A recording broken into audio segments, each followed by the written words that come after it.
5 సంవత్సరాలు ఏం జరిగింది, మళ్ళీ సమిష్టిగా మనందరం ఏ విధంగా ఇవన్నీ రివైవ్ చేసుకోవాలి.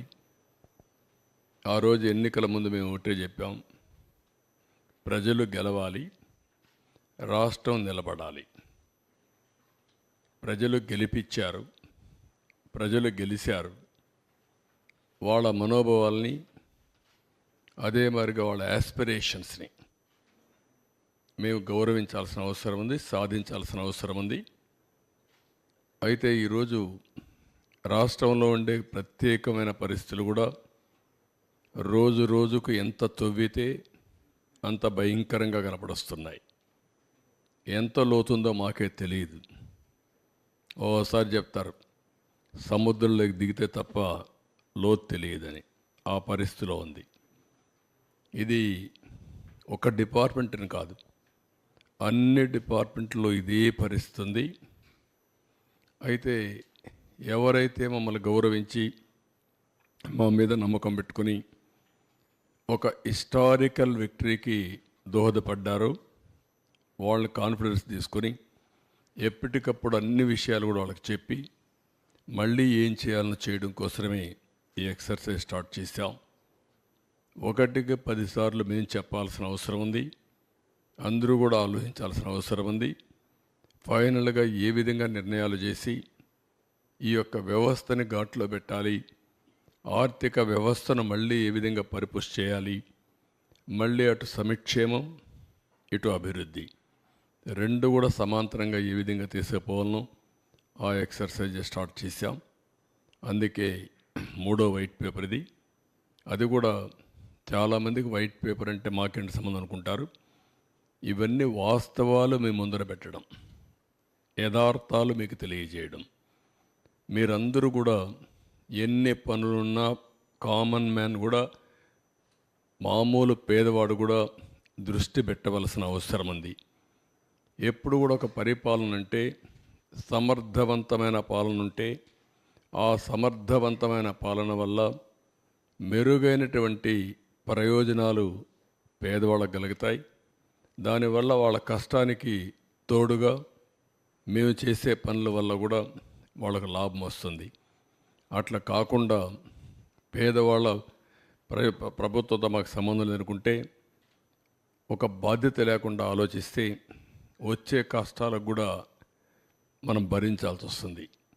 దానికి ఒక ఉదాహరణ పేదవాడికి ఏ విధంగా నష్టం జరుగుతుందో అన్ని విషయాల్లో ఉంది. ఇందులో కూడా మీరు ఒకసారి ఆలోచిస్తే ప్రజలందరికీ అర్థమవుతుంది.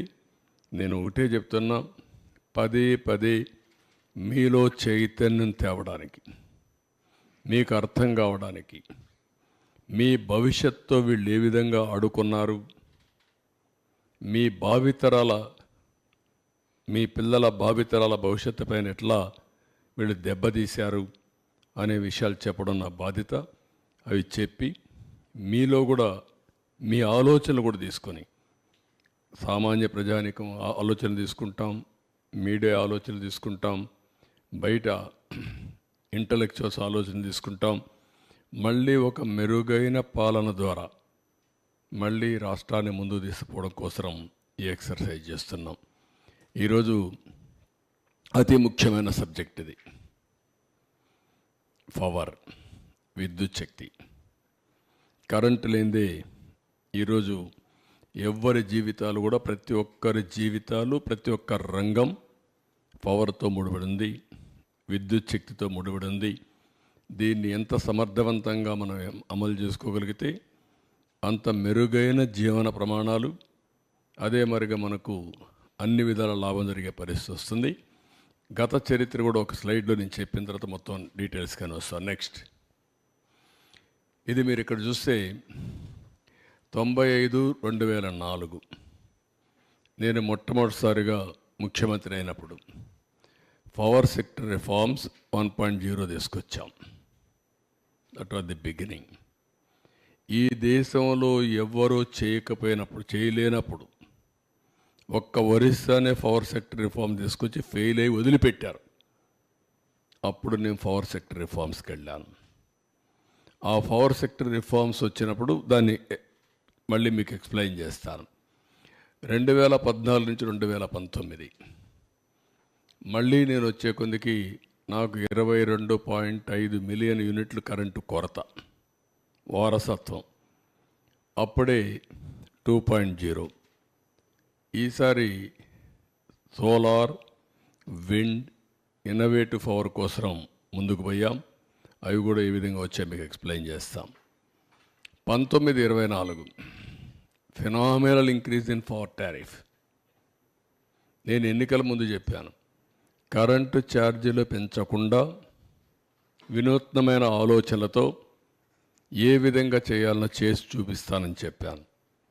వీళ్ళు వస్తానే విపరీతంగా పెంచేశారు. ఇంకొక పక్కన ఏదైతే 19-24లో అప్పులు కూడా విపరీతంగా పెరిగిపోయినాయి. 1,29,000 కోట్ల రూపాయలు అప్పు ఉన్నాయి ఇప్పుడు. నేను డీటెయిల్స్ మీకు ఎక్స్ప్లెయిన్ చేస్తాను. ఇంకా ఎక్కువ అవుతాయి. ఇంకొక పక్కన 19-24 ఇన్ఎఫిషియెంట్ గవర్నెన్స్ వల్ల ఒక చేతగాని వ్యక్తి, ఒక అహంకారంతో విర్రవీగే వ్యక్తి వ్యవస్థల్ని ఏ విధంగా నాశనం చేస్తాడో ఇందులో మీరు చూస్తారు. ఒక అసమర్థుడు, ఒక అహంకారి, రెండూ కలిస్తే రాజకీయాలకు తగని వ్యక్తి అనేది కూడా మీరు అందరూ గుర్తుపెట్టుకోవాలి. అలాంటి వ్యక్తి వల్ల సమాజం ఏ విధంగా అతలాకుతలం అవుతుంది, అందరికీ ఏ విధంగా ఇబ్బందులు వస్తాయనే విషయం కూడా మనం గుర్తుపెట్టుకోవాల్సి వస్తుంది. మీరు ఈ ఫ్యాక్ట్ చూస్తే రాష్ట్రంలో ఉండే ప్రజలందరినీ కోరుతున్నాం, రాగద్వేషాలకు అతీతంగా ఆలోచించండి. ఏదో మీకుండే సిద్ధాంతాలు లేకుంటే కులమో మతం కాకుండా ఇంపార్షియల్గా మీరు ఆలోచిస్తే మీకే అర్థమవుతుంది ఎంత నష్టపోయాము. వే ఫార్వర్డ్ ఏం చేయాలని కూడా ప్రజలకు ఎక్స్ప్లెయిన్ చేయడం ప్రయత్నం చేస్తాను. ఇంకా సజెషన్ తీసుకుంటాం, దానిపైన ముందుకెళ్తాం. నెక్స్ట్ ఫస్ట్లో 95-2004 ఇప్పుడుండే పవర్ సెక్టర్ రిఫార్మ్స్ అన్నీ ఆ రోజు అమలు చేసిన power sector reforms. First state in the country to introduce power sector reforms 98లో అమలు చేశాం. అదే మరి ఇండిపెండెంట్ రెగ్యులేటరీ కమిషన్ అపాయింట్ చేశాం, ఏపీఈఆర్సీ. దేశంలోనే మొట్టమొదటి రెగ్యులేటరీ కమిషన్. ఆ తర్వాత టెలికాంలో, సివిల్ ఏవియేషన్లో ఇంకా చాలా డిపార్ట్మెంట్లు వచ్చాయి. దేశంలోనే రిఫార్మ్లో మొట్టమొదటి రెగ్యులేటరీ కమిషన్ పవర్ సెక్టర్లో వచ్చింది. అది కూడా మన ఆంధ్రప్రదేశ్లో వచ్చింది. ఈ రిఫార్మ్ ఫలితమే జనరేషన్ కంపెనీలు, ట్రాన్స్మిషన్ కంపెనీని, డిస్ట్రిబ్యూషన్ కంపెనీస్ ఒకప్పుడు 5 ఉండేటివి, ఇప్పుడు 3 ఉన్నాయి. కంబైన్డ్ ఆంధ్రప్రదేశ్లో 5 డిస్ట్రిబ్యూషన్ కంపెనీస్ ఉండేటివి. హైదరాబాద్, వరంగల్, తెలంగాణకి వెళ్ళిన తర్వాత ఉత్తరాంధ్ర, ఇక్కడ వచ్చే కొద్దిగా విజయవాడ, ఇక్కడ వచ్చే తిరుపతి. ఒకప్పుడు అనంతపురం ఉండేటివి. ఇన్ని 3 ఉన్నాయి. ఇప్పుడు 3 ఉన్నాయి. ఇప్పుడు ఇంకా నేను స్టడీ చేసుకుంటున్నాను, వల్ల సబ్జెక్ట్ని రీకలెక్ట్ చేసుకోవడం. ఇక్కడికి వచ్చేటప్పుడు ఎనర్జీ డెఫిషిట్ రెడ్యూస్ టు 1.5 2003-04 వచ్చాం. Compare to 7.1% at national level ఉండేది. అంటే ఆల్మోస్ట్ ఆల్ పవర్ సర్ప్లస్కు 2003-04 రీచ్ అయ్యాం. అంత మునుపైతే హైదరాబాద్లో కమ్యూనిస్టులు ఇక్కడ ఉంటారు, ఒకరిద్దరు మీడియా వాళ్ళు, రాఘవరెడ్డి ఉండేవాళ్ళు. ఏప్రిల్ వస్తే అసెంబ్లీ బడ్జెట్ సమావేశాలు 40-45 రోజులు. 45 రోజులు ఆయన నల్గొండ నుంచి మొత్తం మనుషులు తీసుకొచ్చి ఏపీఎస్సీబీ ఖైరతాబాద్లో మెయిన్ రోడ్డు అక్కడ పెట్టేసేవారు. అసెంబ్లీ మొత్తం స్టాల్వ్ అయిపోయేది. ఆ రోజంతా చర్చ దానిపైనే ఉండేటివి. ఈ విధంగా సమ్మర్ వస్తే నేనైతే అసెంబ్లీ నుంచి ఒక 1 స్టేజ్లో 95లో నేరుగా హెలికాప్టర్ వేసుకుపోయి ఆ ఎండిపోయిన పంటలు చూసి మళ్ళీ వచ్చి అసెంబ్లీకి సమాధానం చెప్పిన రోజులు ఉన్నాయి. అలాంటి సందర్భాలు చాలా ఉన్నాయి. అక్కడి నుంచి 2003-04లో మనం ఇది చేసాం. ఒక మాటలో చెప్పాలంటే నా పవర్ పోయింది, కానీ పవర్ సెక్టర్ రిఫార్మ్స్ వల్ల దేశం బాగుపడింది. 2004లో మేజర్గా అందరూ నన్ను వ్యతిరేకించి ఆ రోజు అప్రతిష్ట పాలు చేస్తే గవర్నమెంట్ పోగొట్టుకున్నాం.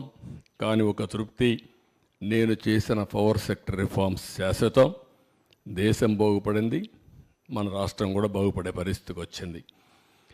ట్రాన్స్మిషన్ లాసెస్ ఒకప్పుడు 35% చూపించేవాళ్ళు, అది కూడా 38% కూడా లేదు. నేను వచ్చిన తర్వాతనే ఎనర్జీ ఆడిటింగ్ పెట్టాం. రిఫార్మ్స్లో భాగంగా అవన్నీ స్ట్రీమ్ లైన్ చేశాం. అది 20%, 23% 2003-04 తీసుకొచ్చాం. మళ్ళీ రెండోసారి వచ్చినప్పుడు 7-8% తీసుకొచ్చాం.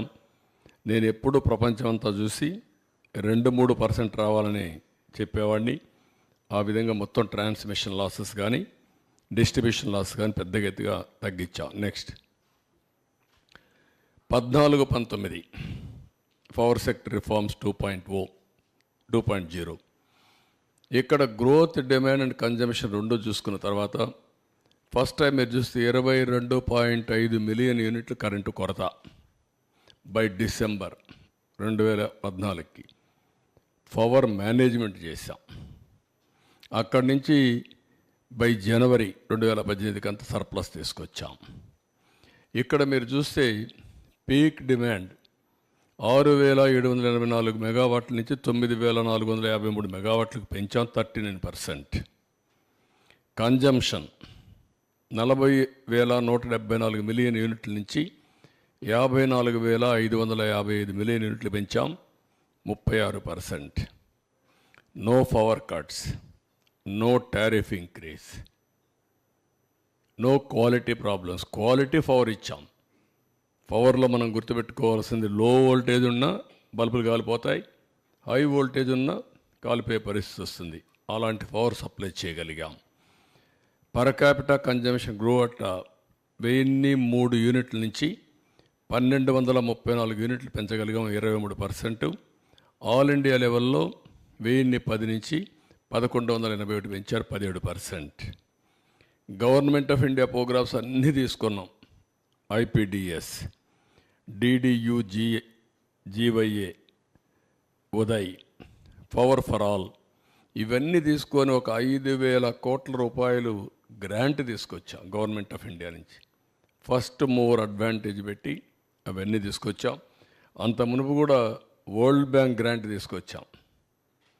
నేను సీఎంగా దిగిపోయిన తర్వాత రాజశేఖర రెడ్డి సీఎం అయితే 2,500 కోట్లో 3,000 కోట్లో నేను తీసుకొచ్చిన పవర్ సెక్టర్ రిఫార్మ్స్ బెనిఫిట్ అతనికి వచ్చింది. ఆ రోజు జరిగింది. ఇక్కడ మీరు చూస్తే కొత్తవి న్యూ థర్మల్ యూనిట్స్ 2 ప్రారంభించాం. ఒకటి VTPS, 2 కృష్ణపట్నం. ఇంకొక పక్కన ఎనర్జీ ఎఫిషియన్సీ ఇంప్లిమెంటేషన్లో, అందులో రెడీనెస్లో వరల్డ్ బ్యాంక్ కూడా నెంబర్ 1 ప్లేస్ ఇచ్చారు, ఫస్ట్ ర్యాంక్ ఇచ్చారు.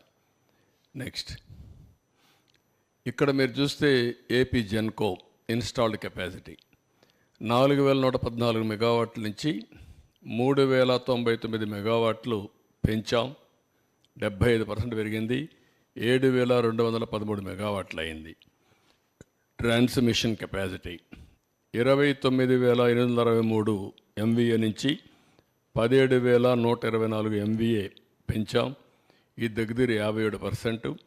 46,987 MVA పెరిగింది. Installed renewable energy capacity solar, wind, రెంట్లో కూడా బ్రేకప్ ఇచ్చారు. 1,342 మెగావాట్ల నుంచి 6,374 మెగావాట్లు పెంచాం, 475%. 7,716 మెగావాట్లు అయ్యింది. సోలార్ కెపాసిటీ 66 నుంచి 2,979 మెగావాట్లు పెంచాం, 45.14% పెరిగింది, 3,045 మెగావాట్లు పెరిగింది. 4,514%. విండ్ 731 మెగావాట్ల నుంచి 3,346 మెగావాట్లు అదనంగా పెంచాం, 458%. అదే మొత్తం చూస్తే ఏంటో బ్యాటరీ అయిపోయి ఉంటుంది, 4,077 మెగావాట్లు అయింది. టోటల్ జనరేషన్ కెపాసిటీ 5,456 ఉంటే దాన్ని 9,473 పెంచి కట్ అయిపోతుంది చూడండి. 9,473 మెగావాట్లు పెంచి 174% పెంచి 14,929 మెగావాట్లు చేశాం. నెక్స్ట్ మీరు ఒకసారి అవార్డ్స్ చూస్తే ట్రాన్స్కో 12, జెన్కో 27, అదే మాదిరిగా ఈస్టర్న్ పవర్ 48, నెడ్ క్యాప్ 43, ఏపీఎస్పిసిఎల్ 9, ఇంకా ఒక 5 నెట్ క్యాప్, ఇవన్నీ మొత్తం మీరు చూస్తే 145 అవార్డులు వచ్చాయి. అదే మాదిరిగా నోటబుల్ అవార్డ్స్ వచ్చి national and international agencies best power utility ఉందా తీసురా, బెస్ట్ బ్యాక్,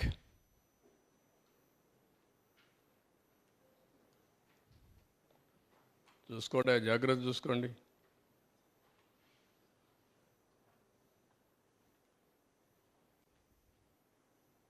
ఏది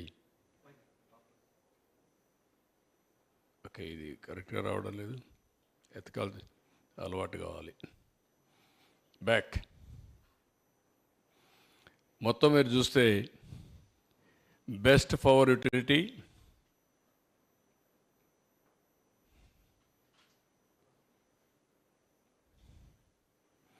పవర్ జనరేషన్లో best performing transmission utility in the country, best state of India for energy security, governance and sustainability, ఇవన్నీ వచ్చే పరిస్థితి వచ్చింది. నెక్స్ట్ ఇక్కడ 1924 అది గత వైభవం, ఇది జరిగినటువంటి డ్యామేజ్. ఇక్కడ మీరు చూస్తే బ్రాడ్గా ఫిగర్స్లో మీరు ఒకసారి చూస్తే చూడండి, మీరు ఇది కూడా నువ్వు ఆపరేషన్ పెట్టినావు,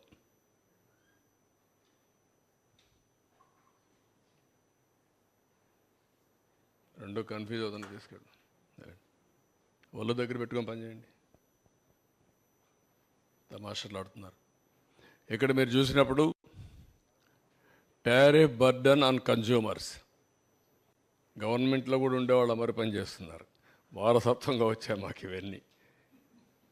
తొలి రోజు వస్తే కమ్మోడు కూడా పనిచేయాల, రూములు పనిచేయాల, ఏసీలు పనిచేసే పరిస్థితి లేదు, ఇక్కడ ఎవడో పట్టించుకున్న నాదుడు కనపడలేదు. కాగా అట్లా తయారైపోయారు. మన రూమ్లో కూడా ఏం పని చేయకుండా ఉండే పరిస్థితి వచ్చేసింది. ఆ రూమ్కి ఎవరు వచ్చినట్టు లేరు, వీళ్ళకందరికీ ఇంకా పాత వాసన అట్నే ఉంది.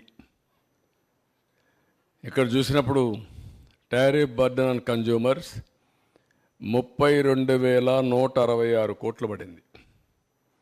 2 అప్పులన్నీ అన్ని యూటిలిటీస్ కలిపి 49,596 కోట్లు.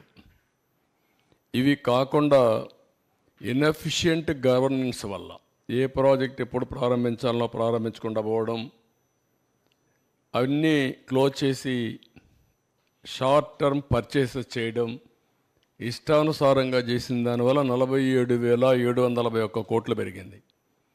మొత్తం మీరు చూస్తే 1,29,503 కోట్ల రూపాయలు టోటల్ లాసెస్ ఈ రోజుకి ఆ 5 ఏళ్లలో జరిగి ఈరోజు మనకు ఇంత లాస్ ఉండే పరిస్థితి వచ్చింది. నెక్స్ట్ ఇక్కడికి వచ్చినప్పుడు టారిఫ్ బర్డన్ ఆన్ కన్జ్యూమర్ 32,126 కోట్లు చూపించాం. అప్పులు 49,596 కోట్లు, 81,762 కోట్లు ఈ 2 వల్ల వచ్చింది. ఇది కాకుండా ఇన్ఎఫిషియన్సీ హెడ్స్ ఇచ్చాం ఒక 7 దాకా. 1 వీటీపీఎస్, 2 కృష్ణపట్నం. ఈ 2 డిలే అయినాయి, దానికి షార్ట్ టర్మ్ పర్చేసెస్ చేశారు. 12,808 కోట్ల రూపాయలు అదనంగా భారం పడింది. పోలవరం హైడ్రో ఎలక్ట్రిక్ ప్రాజెక్ట్ని టెండర్ మార్చారు, కొత్త ఏజెన్సీకి ఇచ్చారు. అది 23కి కావాల్సింది 26కి వెళ్ళింది. దానివల్ల 4,737 కోట్లు పెరిగింది. Additional impact of power, short term power purchase అందులో కవర్ అయింది కాకుండా చూస్తే 2,691 కోట్లు పెరిగింది. 7,000 మెగావాట్లు సోలార్ పవర్ ఫ్రమ్ సెకీని తీసుకుంటామని చెప్పి ఒప్పందం చేసుకున్నారు. దానికి సంవత్సరానికి 3,850 కోట్లు, 25 ఏళ్ళు ఒప్పందం.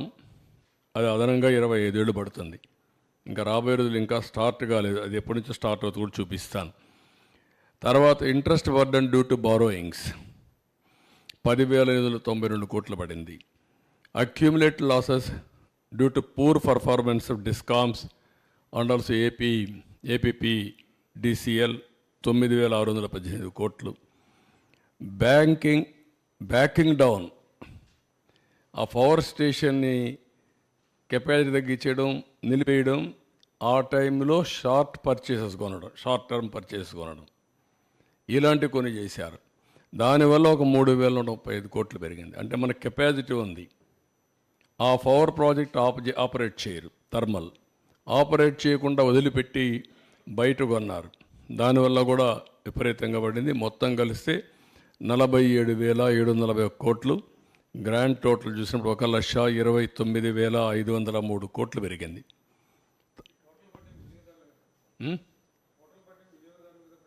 అందరికీ వాళ్ళ మీద కదా, ఎవరైనా సరే ట్యాక్స్ పేయర్స్ మనే కదా. ఇది ఒక అసమర్థ ప్రభుత్వం వస్తే ఏ విధంగా అవుతుంది, రాష్ట్రానికి ఏ విధంగా భారం అవుతుంది, ప్రజలకు ఏ విధంగా శాపంగా మారుతుందో ఇదొక కేస్ స్టడీ. చదువుకున్న వాళ్ళు మీరు గుర్తుపెట్టుకోవాల్సిన అవసరం ఉంది.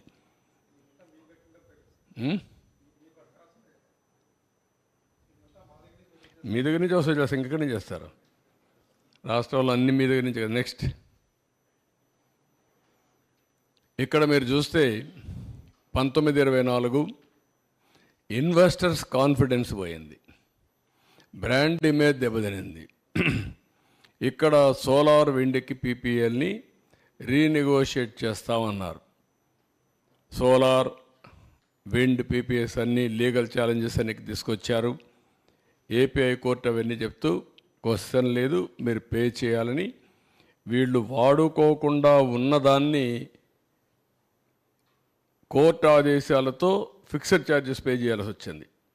ఇప్పుడు సోలార్ కానీ వాడుకుంటే ఆ కరెంటు మనకు వచ్చేది, వీళ్ళు వాడుకోలేదు, వాడుకోకుండా రిజెక్ట్ చేశారు. కోర్టు ఏం చెప్పింది, అవన్నీ కుదరవు, మీరు పే చేయాలంటే వాడుకోని కరెంటుకి 9,000 కోట్లు పే చేశారు. Apex operational expenditure 9,000. మీరు అందరూ గుర్తుపెట్టుకోవాలి, ఎప్పుడు కూడా పవర్లో సోలార్లో ఆపరేషన్ ఎక్స్పెండిచరే మొత్తం. ఇది క్యాపిటల్ ఎక్స్పెండిచరే. Operation expenditure zero. ఎందుకంటే ఎండకు పెడతాం, రా మెటీరియల్ అవసరం లేదు, కరెంట్ ఉత్పత్తి అవుతుంది, అక్కడి నుంచి ట్రాన్స్మిషన్కి వెళ్ళిపోతుంది. 9,000 కోట్ల రూపాయలు పే చేశారు. Removal of incentives already announced in earlier పాలసీస్లో 15, 18 ఎక్సెట్రా అన్నీ వచ్చాయి.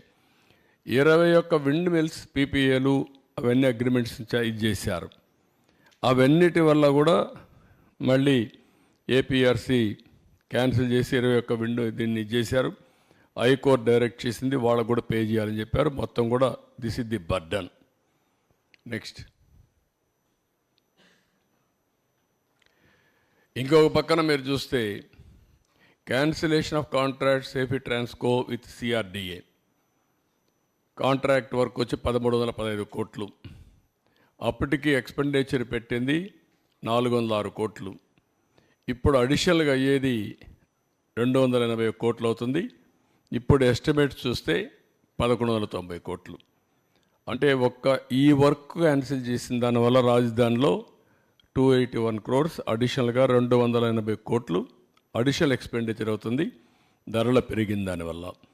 ఇంకొక పక్కన ఇది బ్యాకింగ్ డౌన్ జనరేటర్స్. ఇది ఏం చేశారంటే విండు సోలార్ పవర్ రెండు కూడా 500 కోట్లు కన్జ్యూమర్ స్పెండింగ్ ఉంది, కమిషన్ అక్కడ అప్పుడు ఆపరేట్ చేయకుండా పోయిన దానివల్ల. హిందూజా ప్రాజెక్ట్ నాట్ షెడ్యూల్డ్ వాళ్ళు కూడా షెడ్యూల్ చేయకుండా పోయే కొందికి సుప్రీంకోర్టుకు పోతే వాళ్ళు ఇచ్చారు, కంపల్సరీగా పే చేయమంటే 1235 కోట్లు పే చేసే పరిస్థితికి వచ్చారు. ఇంకొక పక్కన ఏపీ జెన్కో నేను చెప్పాను, ఆ కంపెనీస్ 1922 వరకు క్లోజ్ చేశారు. షార్ట్ టర్మ్ అంటే తాత్కాలికంగా కరెంట్ అంతా ఓపెన్ మార్కెట్లో కొన్నారు, దానికి అడిషనల్గా బర్డన్ అయింది. నెక్స్ట్ ఇక్కడ ఇవన్నీ కలిపితే మీరు చూస్తే tariff increase 16,699, true up or fuel surcharge. నాకు ఇవన్నీ కొత్త పదాలు, అప్పట్లో లేవు నేను ఉన్నప్పుడు. నేను కరెంట్ ఛార్జ్ ఒకటే వేసేవాళ్ళం. ఇన్నోవేటివ్లో వచ్చారు వీళ్ళు, తెలివినంతా ఉపయోగించారు. అందుకే ఇక్కడికి వస్తే true up or fuel surcharge అన్నాడు, 5,886 కోట్లు వేశారు. ట్రూ అప్ ఛార్జెస్ అన్నారు, 3,977 కోట్లు వేశారు. ఎలక్ట్రిసిటీ డ్యూటీ 5,604 కోట్లు అయింది. ఒక యూనిట్కి ₹1 వేశారు. ఆ డబ్బులు ఎవరికి పోవాలి? ఎలక్ట్రిసిటీ డ్యూటీ యూటిలిటీకి పోవాలి, గవర్నమెంట్ తీసుకున్నారు. గవర్నమెంట్ ఇవ్వవలసినటువంటి టారిఫ్ వేరియేషన్ ఉంటుంది, అగ్రికల్చర్కు మేము గ్యారంటీ ఇస్తాం, అది గవర్నమెంట్ పే చేయాలి, అది పే చేయలేదు. గవర్నమెంట్ పే చేయాల్సింది పే చేయలేదు, ఎలక్ట్రిసిటీ డ్యూటీ వేసి ఇందులో ఆదాయం సంపాదించుకున్నాడు గవర్నమెంట్. మళ్ళీ అలాంటి వేరియేషన్ చేశారు. టోటల్గా వచ్చే కొందికి 32,166 కోట్లు అయింది. ఇందులో మీరు చూస్తే 8,180 కోట్లు ఒక్క డొమెస్టిక్ కన్జ్యూమర్స్ పైన పడింది. ఆవరేజ్ టారిఫ్ డొమెస్టిక్ కన్జ్యూమర్స్ మీరు చూస్తే ₹3.87 నుంచి ₹5.63 పెరిగింది. అంటే 45% డొమెస్టిక్ అంటే ఇంటికి వాడేవాళ్ళపైన కరెంట్ ఛార్జ్ పెరిగాయి. పూర్ కన్జ్యూమర్స్ ఎక్కువ సఫర్ అయ్యారు, పేదవాళ్ళ మీద భారం ఎక్కువ పడింది. అంటే 78-99% వాళ్ళ మీద పెరిగింది. ఇంకొక పక్కన మిడిల్ క్లాస్ చూసి 29% పెరిగింది. మొత్తం 1,53,00,000 మంది కన్జ్యూమర్స్ సఫర్ అయ్యారు. ఇంకొక పక్కన పెండింగ్ ఉంది ఇప్పుడు మళ్ళీ 17,137 కోట్లు ట్రూ అప్ ఫ్యూయల్ ఛార్జెస్ ఏపీఆర్సీలో పెండింగ్ ఉన్నాయి. ఇది మోర్ రిలవెంట్. 50 యూనిట్లు వాడే వాళ్ళందరికీ ₹1 నుంచి ₹1.99 పెరిగింది. 100 యూనిట్లు వాడే వాళ్ళకి ₹2.44 నుంచి ₹4.53 పెరిగింది, 86% పెరిగింది. 200 యూనిట్లు వాడేవాడికి ₹6.32 నుంచి ₹1,123 పెరిగింది, 78% పెరిగింది. 300 యూనిట్లు వాడేవాడికి 1,573 నుంచి 2,034 అంటే 29%. ఎప్పుడూ మాట్లాడుతూ ఉంటాడు పెత్తందారులని. ఈ పెత్తందారు చేసిన పనికి పేదవాడు చితికిపోయే పరిస్థితి వచ్చింది. పేదవాడి మీద భారం పడింది, పేదవాళ్ళని నడ్డి విరిచే పరిస్థితికి వచ్చాడు. అన్నింటికంటే ముఖ్యంగా 50 యూనిట్లు వాడిన వ్యక్తులపైన 98% పెంచారు, 100% భారం మోపారు. నెక్స్ట్ ఇక్కడ మీరు ఒకసారి చూస్తే ఈ యూటిలిటీస్ అంతా కూడా 62,826 కోట్ల రూపాయలు 18-19లో ఉంటే అది ఈరోజు 1,12,422 కోట్లు 23-24 పెరిగింది. అంటే మొత్తం పెంచింది మీరు చూస్తే 49,596 కోట్లు పెరిగింది, 79%. అన్ని యూటిలిటీస్ కలిపి. క్యాపెక్స్ లోన్స్ ఇంక్రీజ్డ్ అంటే క్యాపిటల్ ఎక్స్పెండిచర్ మీరు చూస్తే ఇందులో 36,772 నుంచి 46,380 కోట్లు పెరిగింది 5 ఇయర్స్లో. Apex operational, this is very important, 26,034 కోట్ల నుంచి 66,042 కోట్లు పెరిగిపోయింది.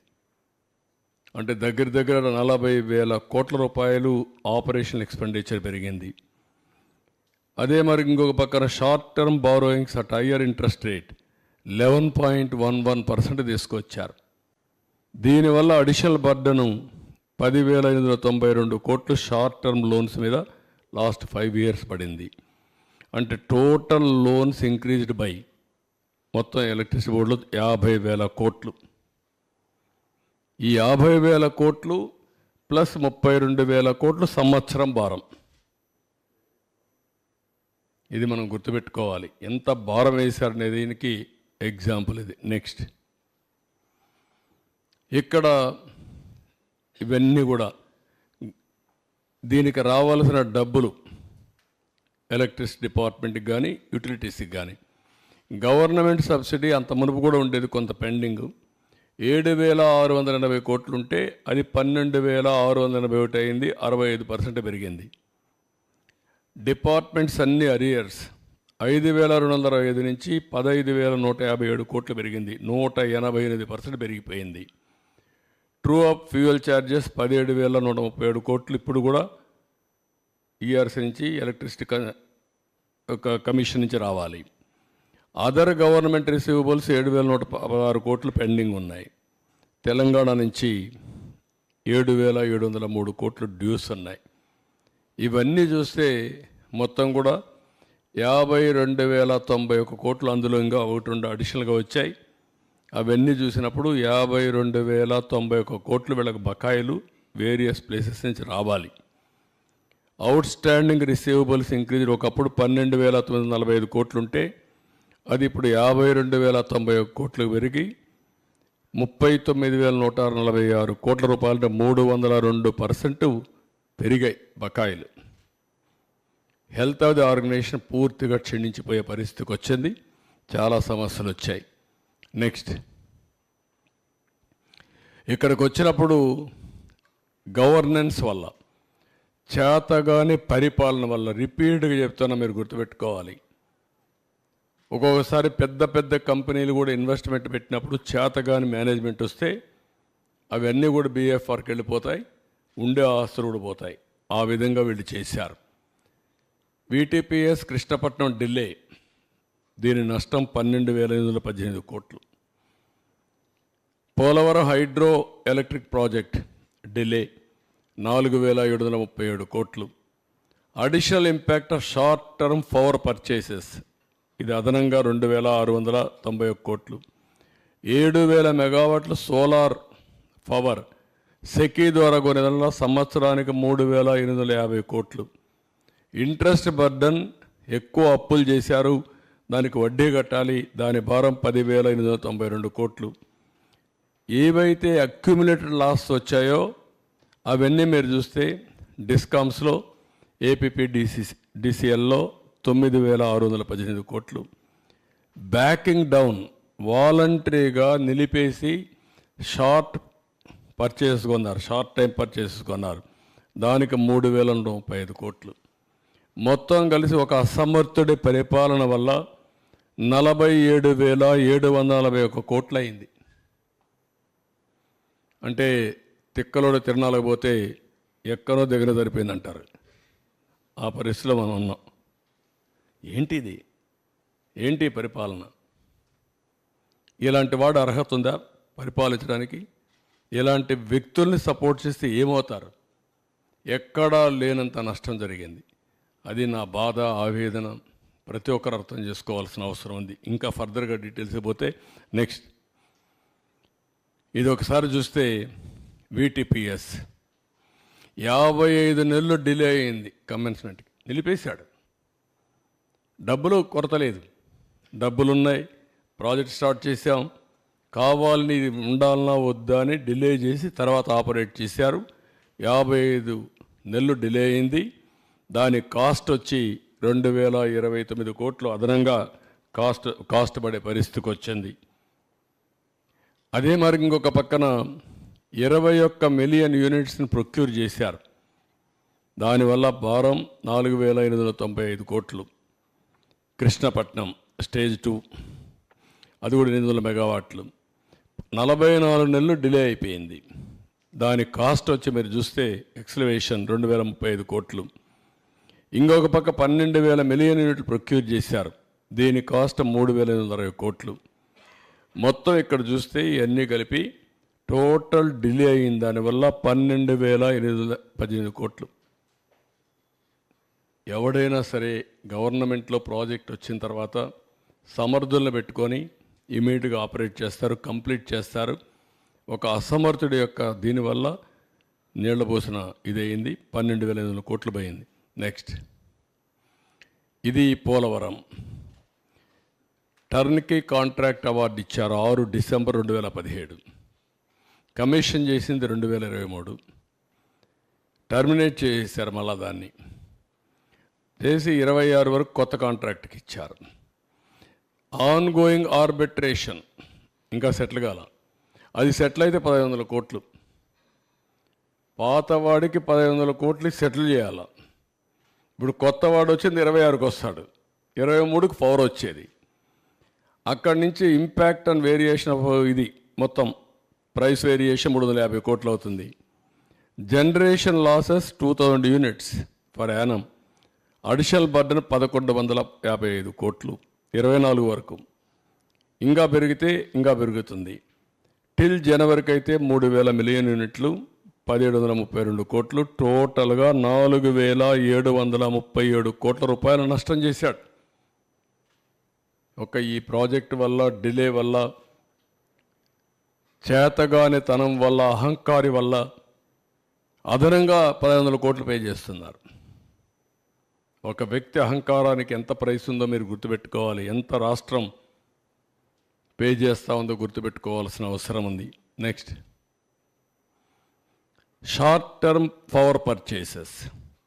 ఇక్కడ మీరు చూస్తే short term power purchases increase. ఒకప్పుడు 3,373 కోట్లు ఉంటే 3 మిలియన్ యూనిట్లు ఉంటే అది 1922, 23, 24లో 11,655 మిలియన్ యూనిట్లు కొన్నారు.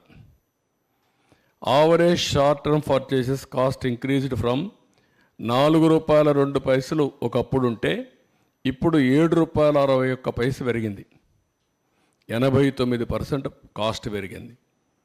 డిస్కామ్స్ 43,416 మిలియన్ యూనిట్లు షార్ట్ టర్మ్ సోర్సెస్ ద్వారా కొన్నారు.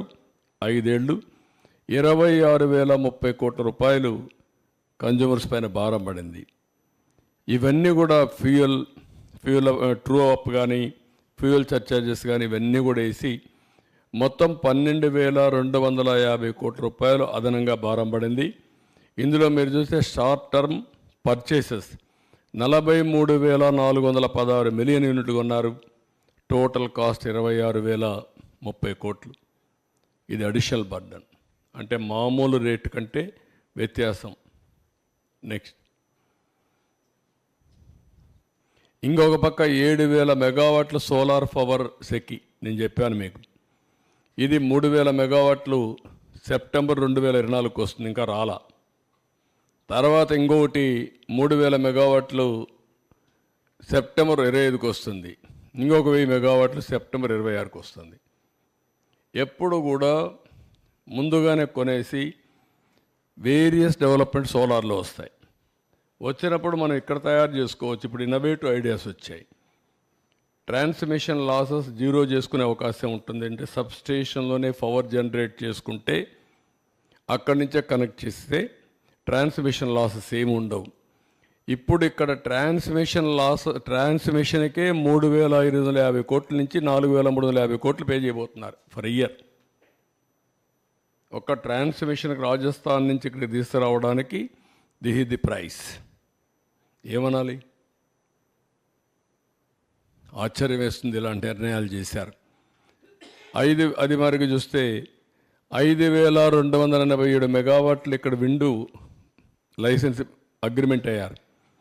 12,075 మెగావాట్లు సోలార్ అయ్యారు. 12,550 మెగావాట్లు పంప్డ్ స్టోరేజ్కి పర్మిషన్లు ఇచ్చారు. ఒక్కటి కూడా కమెన్స్ కాల. ఇప్పుడు అయ్యే పరిస్థితి కూడా కనపడలేదు.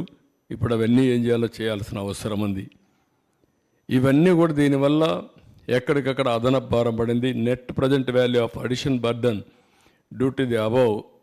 ఇది కానీ 25 ఏళ్ళను చేయాలంటే 62,000 కోట్ల భారం. అక్కడ క్యాలిక్యులేట్ చేసింది ఒక్క సంవత్సరం 3,500 నుంచి 4,300 ఇంటూ 25. 25 సంవత్సరాలంటే 62,000 కోట్ల రూపాయలు కన్జ్యూమర్స్ పైన పడుతుంది. నెక్స్ట్, ఇంకొక పక్కన ఏపీ డిస్కామ్స్ 29,114 నుంచి 34,090 కోట్ల రూపాయలు లాసెస్ పెరిగాయి. Short term power purchases high కాస్ట్తో కొనడం, ఇక్కడి నుంచి గవర్నమెంట్ ఇవ్వాల్సిన సబ్సిడీస్ ఇవ్వకపోయిన దానివల్ల వడ్డీతో రుణాలు తెచ్చుకోవడం. ఇంకొక పక్కన కృష్ణపట్నం 1,565 రూపాయల నుంచి 4,260 కోట్లు పెరిగింది. Delay in commencement stage 2, 3 unit 44 నెలలు ఇది. దానివల్ల అడిషనల్గా 2035 రెండు కలిపి 9,618 కోట్లు పెరిగే పరిస్థితికి వచ్చింది. నెక్స్ట్, అప్పట్లో ఎవ్రీ యూనిట్ మీరు చూస్తే మేము ఉన్నప్పుడు రేటింగ్ అన్నీ ఏ ఉండేటి, క్రిసిల్ కానీ ఏ రేటింగ్ ఏజెన్సీ అయినా ఏలు ఇచ్చేవాళ్ళు.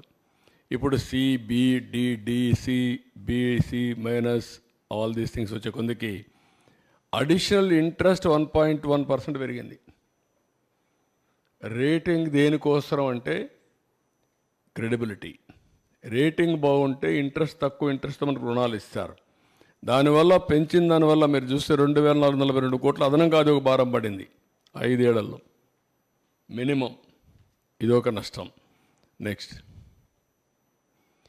ఇంకొక పక్కన ఇప్పుడు వీళ్ళు చేసే పని చూస్తూ ఉంటే వీళ్ళ దగ్గరుండే డబ్బుల్ని AP Genco investment and P and G trust and PF trust funds APSBCL bonds కొనుగొన్నారు. ఈ డబ్బులు తీసుకుపోయి బ్రివరీస్ కార్పొరేషన్లో పెట్టి ఆ డబ్బులు తీసుకుపోయి గవర్నమెంట్లో సబ్సిడీస్ ఇచ్చుకోవడం, ఖర్చులు పెట్టడానికి ప్రయత్నం చేశారు. అంటే ఈ డబ్బులు కూడా రేపు రాకపోతే గోయిందా. అంటే కడాన ఎంప్లాయీస్ యొక్క ప్రావిడెంట్ ఫండ్ నుంచి ఇచ్చే డబ్బులను కూడా వీళ్ళు కొట్టేయాలని ప్రయత్నం చేశారు, డైవర్షన్ చేసేసారు. అంటే ఏమనాలి వీళ్ళందరినీ, అంటే ఎంత నీచంగా ఎక్కడ డబ్బులు దొరికితే అక్కడ కన్నుబడి ఆ డబ్బులు తీసుకుపోయి ఖర్చు పెట్టేసేయడం. ఏపీ ట్రాన్స్కో 379 కోట్లు ఇన్వెస్ట్ చేసింది దాంట్లో. అంటే మొత్తం 2,513 కోట్లు ఇన్వెస్ట్ చేశారు. బాండ్స్కి కూపన్ ఇచ్చారు 8.5%. గవర్నమెంట్ గ్యారంటీ దానికి. మళ్ళీ వీళ్ళు చేసే తప్పుడు పనులకి గవర్నమెంట్ గ్యారంటీ. వీటికన్నిటికి గ్యారంటీ ఇచ్చి అసలు డబ్బులు తెచ్చుకోవాలంటే గ్యారంటీ లేదు. ఒక విషియస్ సర్కిల్ని క్రియేట్ చేసి ఒక విచిత్రమైన పరిస్థితుల్లో పరిపాలన చేశారు. మళ్ళీ ఇప్పుడు చూస్తే డిలే కమెన్స్మెంట్స్ వల్ల 2,566 మెగావాట్ల power projects, power cuts for domestic consumers. ఇప్పుడు పవర్ కట్స్ వచ్చాయి, ఇండస్ట్రీకి వచ్చాయి, కమర్షియల్కి వచ్చాయి. ఇవన్నిటి వల్ల మీరు చూస్తే ఎక్కడికక్కడ steep tariff increase and reimposing power cuts వల్ల sales growth limited to 4.8%, one of the lowest in the country. Power ఎప్పుడు కూడా ఇంక్రీజ్ అవుతూ ఉంది, వేరియస్ పర్పస్ కొడుతున్నాం. ఒక పక్క ట్రాన్స్పోర్ట్, ఎలక్ట్రికల్ వెహికల్స్ వస్తున్నాయి, ఇంకో పక్క ఇండస్ట్రీ, ఇంకో పక్క డొమెస్టిక్, ఇంకో పక్క ఎక్కడికక్కడ ఇండస్ట్రియల్ గ్రోత్ రేట్ పెరుగుతూ ఉంది. కానీ లోయెస్ట్ పవర్. దీనివల్ల ఏమైంది, గ్రోత్ రేట్ ఆగిపోయింది. గ్రోత్ రేట్ ఆగిపోతే ఆదాయం తగ్గిపోయింది, అభివృద్ధి ఆగిపోయింది, ఆదాయం తగ్గిపోయింది, అప్పుల పాలయ్యే పరిస్థితికి వచ్చాం. మళ్ళీ ఇదొక సైకిల్ మళ్ళా రివర్స్లో. నెక్స్ట్, ఇప్పుడు వే ఫార్వర్డ్ ఏం చేయాలనేది. ఇప్పుడు ఒకసారి చూస్తే మొత్తం 1,29,503 కోట్ల రూపాయలు. ఇంకొక పక్క 25 ఏళ్ళు అయితే 62,000 కోట్లు. ఇంకొక పక్క ఇన్వెస్టర్స్ కాన్ఫిడెన్స్ మొత్తం పోయింది. ఇప్పుడు ఏం చేయాలి, మొత్తం లేనిపోనే అగ్రిమెంట్లు చేసి కూర్చున్నారు. ఇవన్నీ ఇప్పుడు మళ్ళీ ఎట్లా హ్యాండిల్ చేయాల్సిన అవసరం ఉంది. ఇప్పటి నుంచి సీరియస్గా ఆలోచిస్తున్నాం. పవర్ కట్స్ లేకుండా క్వాలిటీ పవర్ ఎట్టివ్వాలి, రిలయబుల్ ఎట్టివ్వాలి, అఫోర్డబుల్ రేట్స్ ఎట్ రావాలి.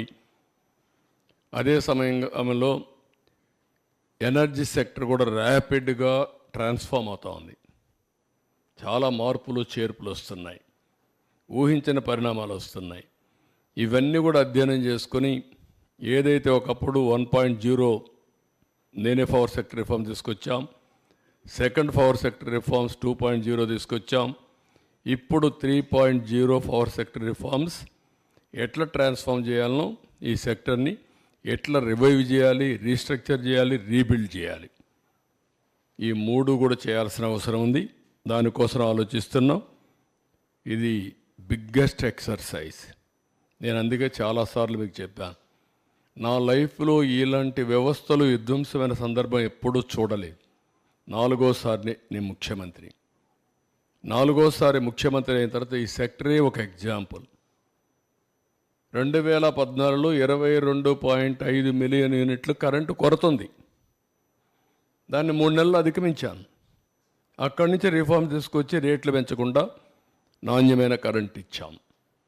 అంత మునుపు 94-95 దేశమంతా ఉంది ఆ సమస్య, నాకు ఒక్కడికే కాదు. అప్పుడే పవర్ సెక్టర్ రిఫార్మ్స్ తీసుకొచ్చాం. 2004 కంతా పవర్ సర్ప్లస్ అచీవ్ చేశాం. ఈరోజు పరిస్థితి ఏంటంటే అప్పులు కట్టాలి, మళ్ళీ ఈ వ్యవస్థను ఘాట్లో పెట్టాలి, మళ్ళీ పేదవాళ్ళ ప్రజలకు ఏదైతే హామీ ఇచ్చామో ఆ రిఫార్మ్ తీసుకొచ్చి భారం లేకుండా చేయాల్సిన బాధ్యత ఉంది. ఒక పక్క చూస్తే మోయలేనంత భారం, ఇంకొక పక్క చూస్తే మా మీద ఎక్కడ లేని అభిమానం. ఈ రెండు ఏ విధంగా ఆలోచించడమే కాకుండా ఏ విధంగా రివ్యూ చేయాలనో ప్రజలందరి సజెషన్స్ తీసుకుంటాం, ఆలోచనలు తీసుకుంటాం. ఎంత తొందరగా వీలైతే అంత తొందరగా ఈ వ్యవస్థను ఘాట్లో పెట్టడానికి ఎన్ని ప్రయత్నాలు ఉంటే అన్ని ప్రయత్నాలు చేస్తాం. Very tight rope. ఒక పక్క ఇన్వెస్టర్స్ అన్నీ నేను క్యాన్సిల్ చేస్తే వాళ్ళు కోర్టు పోయి మళ్ళా తీసుకొస్తే ఇప్పుడు నేను కరెంటు వాడకుండా మళ్ళా వాళ్లకు నేను ఫిక్స్డ్ ఛార్జెస్ పే చేయాల్సి వస్తుంది. అవి ఏమున్నాయి, అగ్రిమెంట్ సెట్ చేశారు. ఇవన్నీ కూడా ఎగ్జామిన్ చేసి ఇంకా డెప్త్కు పోవాల్సిన అవసరం ఉంది.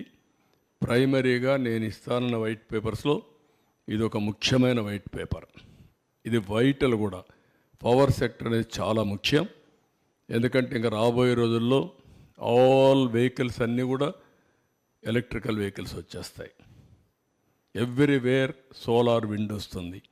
ఇంకా మనం ముందుకు పోతే హైబ్రిడ్ మోడల్లో కానీ తయారు చేసుకోగలిగితే టోటల్గా కాస్ట్ కూడా తగ్గించే అవకాశం వస్తుంది. This is in brief. మీకు అర్థమై ఉండాలి, లేకపోతే మీరు ఒకసారి చదువుకోవాలి. నేను 14 ఏళ్ళు సీఎంగా చేశాను కాబట్టి ఈ సబ్జెక్ట్ ఎప్పుడెప్పుడు మళ్ళీ ఇది చేసుకున్నాను, రీకలెక్ట్ చేసుకున్నాం. ఒక స్మార్ట్ మీటర్లే కాదు, వేరియస్ యాంగిల్స్ ఉన్నాయి దీంట్లో.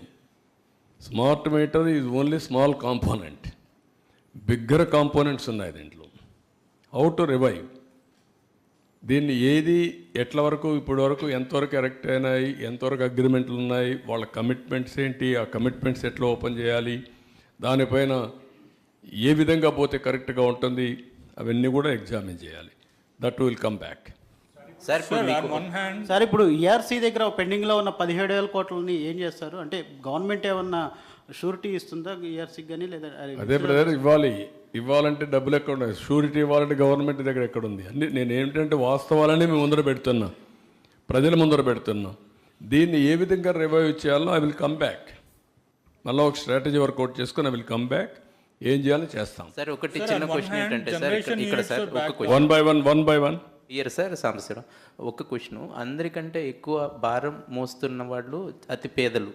ట్రూ ఆఫ్ ఛార్జ్ కానీ, సర్ ఛార్జ్ కానీ, ఇంకొకటి కానీ మీరు ఎలక్షన్లో ఇచ్చిన హామీ కూడా వాళ్ళకున్న సమస్యను పరిష్కరించేందుకు మార్గం చూస్తానని. ఫస్ట్ ప్రయారిటీగా దాని మీద ఏమైనా మీరు యాక్షన్ తీసుకునే అవకాశం ఉందా? ఉంటే ఆ ఆలోచన ఏంటి చెప్పగలిగితే బాగుంటుంది. అంటే నేను ఏమంటానంటే ఇప్పుడు ఇమ్మీడియట్గా భారం పడిపోయింది.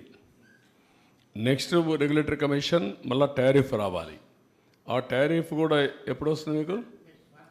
నెక్స్ట్ మార్చికి వస్తుంది. నవంబర్లో ఫైల్ చేస్తారు, అప్పుడు వస్తుంది. ఒక పక్క టారిఫ్ని ఎట్లా కంట్రోల్ చేయాలి, రెండోది దీన్ని ఎట్లా రివైవ్ చేయాలి. పేదవాళ్ళకు లాంగ్ టర్మ్లో, ఇప్పుడు షార్ట్ టర్మ్లో కూడా నెక్స్ట్ నుంచి ఎట్లా చేయాలి, ఆ తర్వాత ఎట్లా చేయాలి. వేరియస్ ఛాలెంజెస్ ఉన్నాయి. ఇప్పుడు నేను ఢిల్లీకి వెళ్ళాను, అందరి మంత్రులను కలిశాను, ఫైనాన్స్ మినిస్టర్ని కలిశాను. ఇప్పుడు వాళ్ళు కూడా ఎంతవరకు హెల్ప్ చేయగలుగుతారో హెల్ప్ తీసుకోవాలి. మన భారం ఓకే, మనకిక్కడ ఓట్లేసి ఒక దుర్మార్గుడిని ఒక తెక్కలోని తీసుకొచ్చుకున్నాం, ఇష్ట ప్రకారం చేసి వెళ్ళాడు. వాళ్ళకి 29 రాష్ట్రాలు, ఒక రాష్ట్రాన్ని మొత్తం చేయలేరు.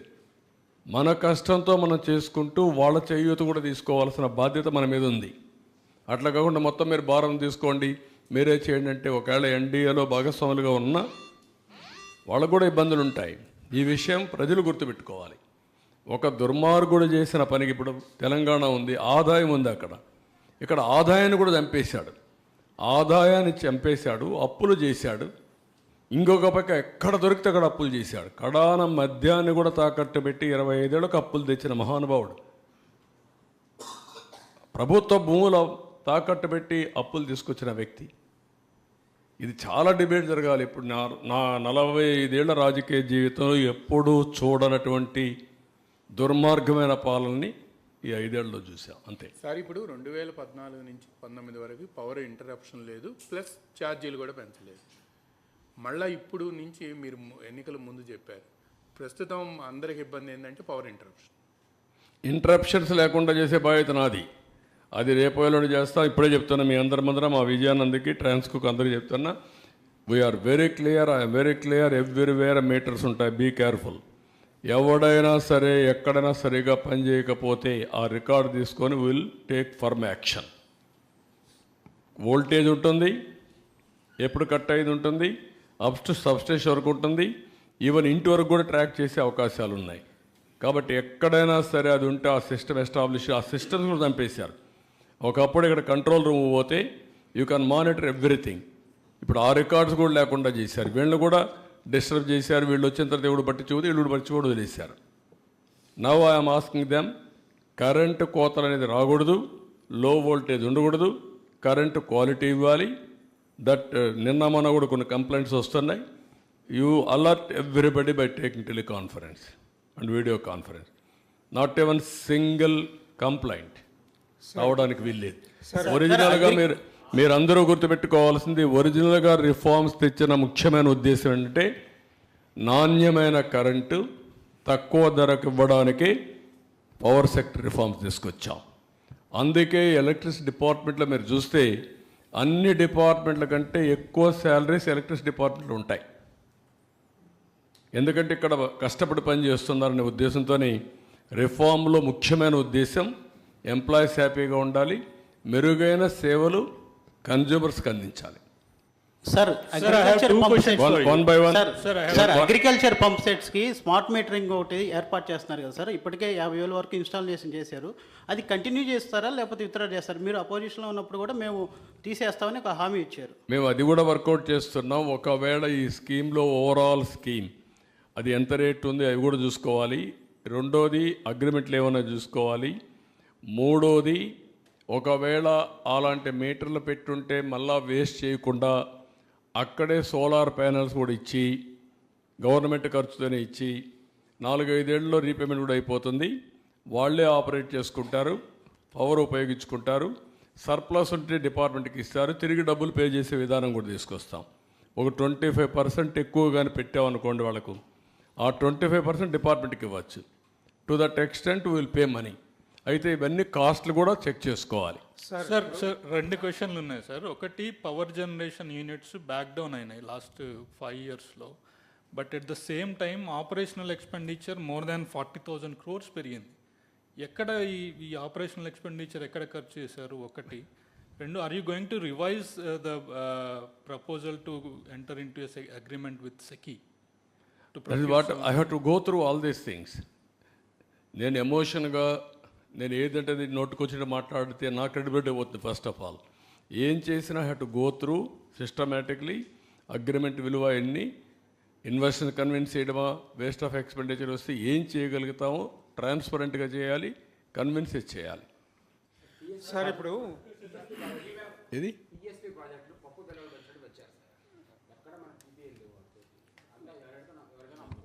అంటే జగన్ చేసిన విధ్వంసులు అదొకటండి. అంటే 2 ఆస్పెక్ట్స్ ఉన్నాయి.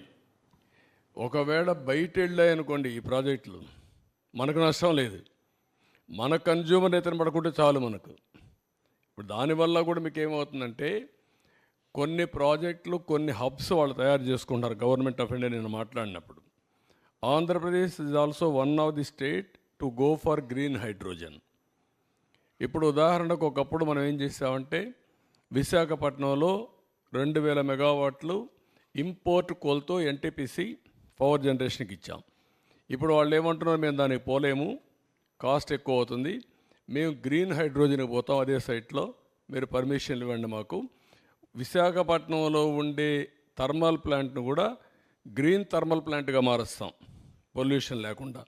ఆ కార్బన్ కూడా తీసుకొచ్చి ఇక్కడ డైవర్ట్ చేసుకుంటాం.